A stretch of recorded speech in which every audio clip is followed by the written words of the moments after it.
Deep in West Virginia, there's a legend whispered among those who know too much, a VHS tape, cursed and perpetuating a horrifying loop. This isn't just a scary story, it's a chilling exploration into what happens when the supernatural bleeds into our world, and how one innocent act of pressing play can unravel everything you thought was real. Just make sure you don't end up unleashing some dark force that picks them off one by one. It all started back in 1984 in the small town of Centralia, Pennsylvania. A group of 5 teenagers decided to go check out an abandoned town. They were just walking around and checking things out when they stumbled across an old house. And inside this house, they found an old VHS tape on a shelf. They weren't expecting any VHS tape in such abandoned place, so they were pretty excited to find one. Unfortunately, they didn't have a way to play the tape there, so they brought it home with them. A few days later, they got together again and popped the tape into a VCR. What they saw on that tape would haunt their nightmares forever. The first thing they saw was an old hand dug, well, that looked like it had been covered up with a wooden board. Then they heard a blood-curdling scream, and the image flickered to a girl who was kneeling beside the well.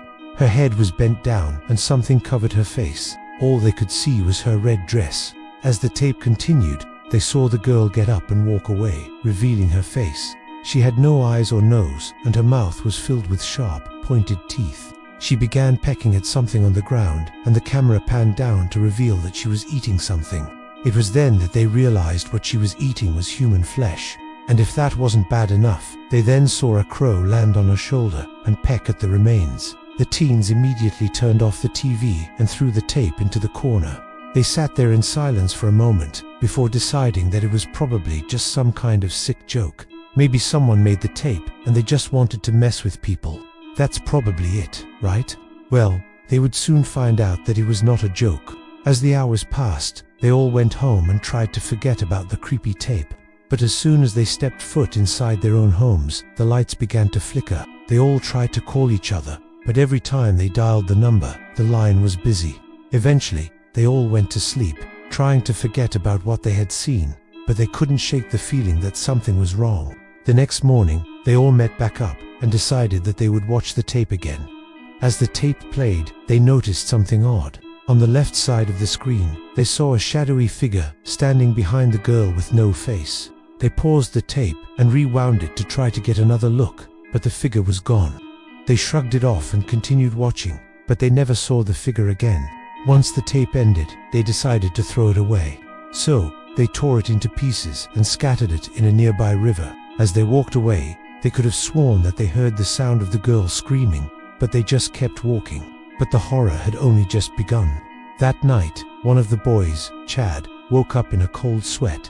He had a dream that he was trapped inside the well, and the faceless girl was clawing at him, trying to pull him inside. He shook off the dream and went back to sleep, but he couldn't help but feel uneasy. The next morning, he told the others about his dream, and they all agreed that it was probably just their imaginations running wild.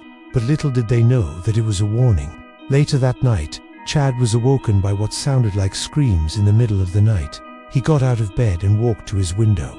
When he pulled back the curtains, he saw a black crow sitting on his windowsill. Startled, he backed away and the crow flew off. He tried to convince himself that it was just a bird, but he couldn't help but wonder what it was doing there. Just then, his phone began to ring. He picked it up and it was his friend, Jesse, calling to ask if he was okay. Chad told him that he was fine and asked him what was wrong. Suddenly, there was a loud crash and Jesse screamed. The line went dead and Chad's heart sank. He knew something was wrong. He rushed downstairs and out the door and raced to Jesse's house. When he got there, he found the police and paramedics. They let him through the yellow tape and he ran to Jesse's side. He was devastated to see that his best friend was dead. There was a large gash on the side of his head and blood was everywhere. The police told him that they didn't know what happened, but it looked like Jesse had been hit in the head with a rock. Chad was shocked. Why would anyone do this to his friend? And why did he have a crow skull in his hand? In the days that followed, they searched but found no clues about what actually happened with Jesse. Everyone was afraid. No one wanted to leave their house. And when they did, they were in groups. They all knew that whatever took Jesse was still out there and they wanted to stick together for support. But little did they know that they wouldn't be sticking around for much longer. One by one, the others began to die. 2. One of the girls was found drowned in her bathtub, but there was no water in the tub. Another was found in the woods with her spine twisted backward. The last girl was discovered in the woods with her face stretched into a silent scream. By the 7th day, only one boy named Lucas was left. Lucas was terrified.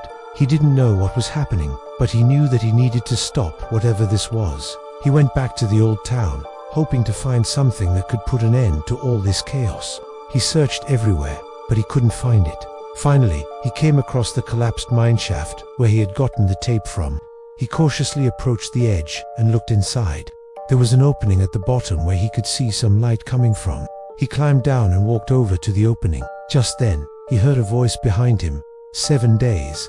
He turned around and saw the pale, lifeless girl from the tape crawling toward him.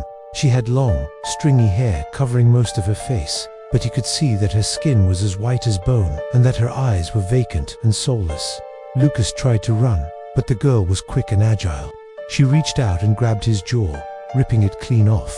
He screamed in pain and tried to gouge her eyes out, but she was too fast for him. With a final, powerful bite, she severed his spinal cord, and Lucas collapsed to the floor, paralyzed. The girl with no face then stood over him and tore his still beating heart out of his chest and ate it. As she did, the camera that Lucas brought with him to record fell over and landed beside the well. The tape began to rewind, and on the screen they saw Lucas being pulled into the well. When the tape reached the beginning, the girl put it into a brand new VHS case and sat beside the well, waiting for her next victim. So, do you believe in ghosts? Let me know in the comments below. And if you enjoyed this video, be sure to stay tuned for more stories like these. Thanks for watching.